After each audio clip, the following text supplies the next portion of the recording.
Working with the mental health community so far has been fantastic and very rewarding. They're a very engaging group of people, and I think they recognise that there is a real need to come together, given that they are fairly scattered across the various campuses of UCL, and I think they recognise that there could be real value in bringing that expertise together.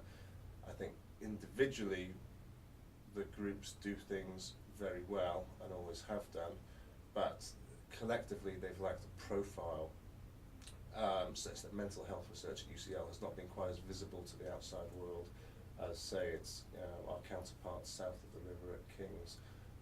And yet we probably have at least as much activity going on as they do at King's, but I don't think we make the most of it. So I think the real challenge is to pull the different types of activity together so that we can develop some synergy and make some different kinds of science happen.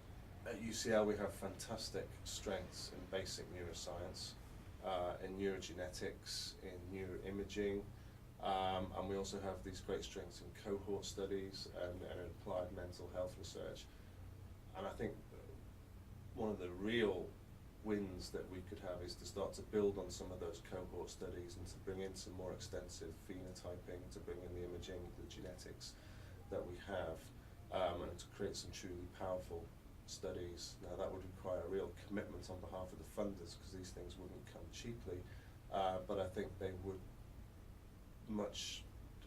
they would enable us to begin to get at these mechanisms a lot more than we've been able to previously. I think UCL is absolutely ready to contribute. The will is there, and certainly the backing is there from the highest levels. At the request of the Deans of Biomedicine and Life Sciences, we have a working group that's been meeting for the past year or so now to develop strategy in this area, to identify what the gaps are and how we might go about filling those. And that group's made a lot of progress to date. I think it also requires a bit of a leap of faith on behalf of both the researchers and some of the funding agencies. I think some of the real value we can add is by persuading some of our most eminent neuroscientists working on basic neuroscience questions to start to apply their research to mental health problems. One of the biggest gaps that I see is in biological psychiatry and actually understanding the mechanisms of psychiatric disorders.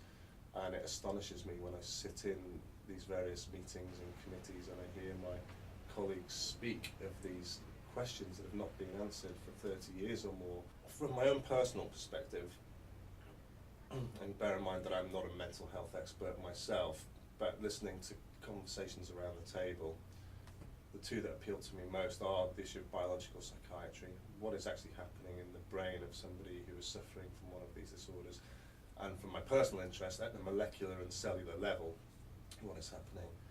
And then I think secondly is more on the treatment side of things, and I find it quite astonishing that we are still giving people drugs and have been doing so for 30 years, that we have no idea as to how they actually work in the brain, and also sadly that there are no real significant new drugs coming through the system either to treat patients. So I'd like to see a lot more progress in both of those areas.